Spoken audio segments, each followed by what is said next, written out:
প্রচণ্ড বৃষ্টি হচ্ছে আর তারপরে সব রাস্তাতে জল জমে আছে 1 হাঁটু করে। বড় বাজারে নামালাম, অ্যাপোলো থেকে নিয়ে এলাম, বড় বাজারে নামিয়ে দিয়ে এখান থেকে মানে বুকিং দিচ্ছে, নিতে পারছি না।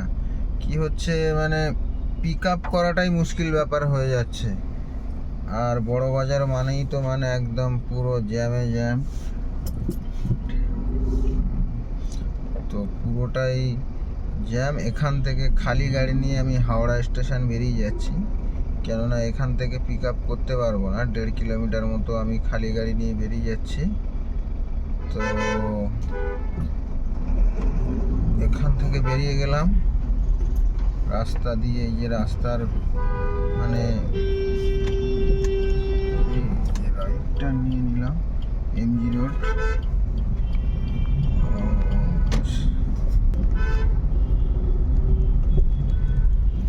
একটা কিন্তু এমজি রোডের ওপরে আজকে খুব একটা লোকজন নেই, যেহেতু বৃষ্টি হচ্ছে তো। আর এমজি রোডের ওপরেও জল দেখতে পাচ্ছি নেই, এখানে ফাঁকাই মনে হচ্ছে। তো রাস্তাটা একটু জাম মনে হচ্ছে, জ্যামই আছে। আস্তে আস্তে 11 মিনিট দেখাচ্ছে, 1.5 কিলোমিটারে 11 মিনিট দেখাচ্ছে রাস্তাটা। আর যারা গাড়ি নিয়ে বেরোবে আমি বলবো প্রত্যেককে হলদিরামের ওখানে, এয়ারপোর্ট থেকে ওটা হলদিরামের ওখান থেকে প্রচণ্ড জল জমে আছে। হলদিরাম, তারপরে তেঘরিয়া পার করি, যে এদিকে যে মেট্রোর কাজ হচ্ছে ওখানটায় আমি অলরেডি চলে এলাম। কোথায়? হাওড়া ব্রিজের মুখে, সিগনালে, ব্রিজের নিচে দিয়ে। সবে 900 টাকার কাজ হলো আজকে আমার দুটিতে। তো এই হাওড়া ব্রিজে উঠছি, মুখটার কাছেও জল আছে খানিকটা। এটাই হচ্ছে আমাদের কলকাতার হাওড়া ব্রিজ, যেটা দিয়ে এখন আমি বেরোবো। বেরিয়ে ওপারে হাওড়া 2B পার্কিংয়ে গাড়িটাকে লাগিয়ে দেবো। তারপরে ওখান থেকে কোনো ভাড়া, আবার কোনো মানে রাইড পেলে ওখান থেকে নিয়ে যেখানে দেবে কোম্পানি, তো সেখানেই যাওয়া হবে। আর বর্ষার জন্যে রাস্তাটাও প্রচণ্ড খারাপ, সব জায়গায় গাড্ডা গাড্ডা হয়ে আছে। এটাই হচ্ছে আমাদের হাওড়া ব্রিজ। তো আমি এখন ব্রিজে উঠলাম।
হাওড়া ব্রিজ শেষ হলো, এবারে আমি পার্কিংয়ের দিকে যাচ্ছি।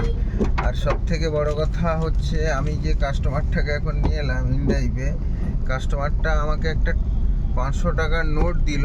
টাকাটা একদম অনেকটা ছেঁড়া, কতটা ছেঁড়া আমি জানি না, নেবে কি। টাকাটা হচ্ছে এতটাই ছেঁড়া, টাকাটা আমাকে যে দিয়েছে এতটাই ফাটা, টাকাটা ছেঁড়া, আমি জানি না নেবে কি। অলরেডি আমি ঢুকে গেছি হাওড়া স্টেশনের দিকে। তো এবারে পার্কিংয়ের দিকে নেব আমি।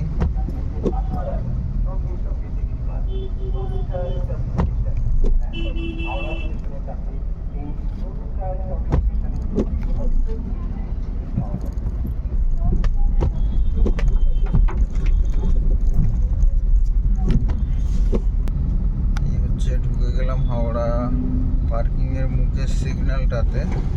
তো এখান থেকে যেই ক্যাব বুক করেন না কেন প্রত্যেককেই 2B পার্কিং থেকে মানে ক্যাবটা নিতে হয়।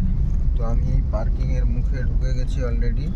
আমাকে এক্ষুনি পার্কিংয়ের একটা রিসিপ্ট দেবে। এই যে এই কাকুটা অলরেডি আমার গাড়ির নাম্বার নিয়ে নিয়েছে, আমার হাতে দেবে, দিয়ে দিয়েছে।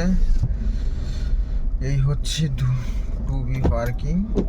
এখানে সব গাড়ি রাখা আছে আর আমাদের আর ওপারে গঙ্গা, গঙ্গা দিয়ে একটা যাচ্ছে দেখতে পাচ্ছেন, এটা কি বলছে লঞ্চ, একদম কাছেই এটা লঞ্চটা যাচ্ছে দেখুন, মানে একদম গঙ্গার গা দিয়েই যাচ্ছে, গঙ্গা দিয়েই যাচ্ছে আর গঙ্গার পাশেই পার্কিংটা।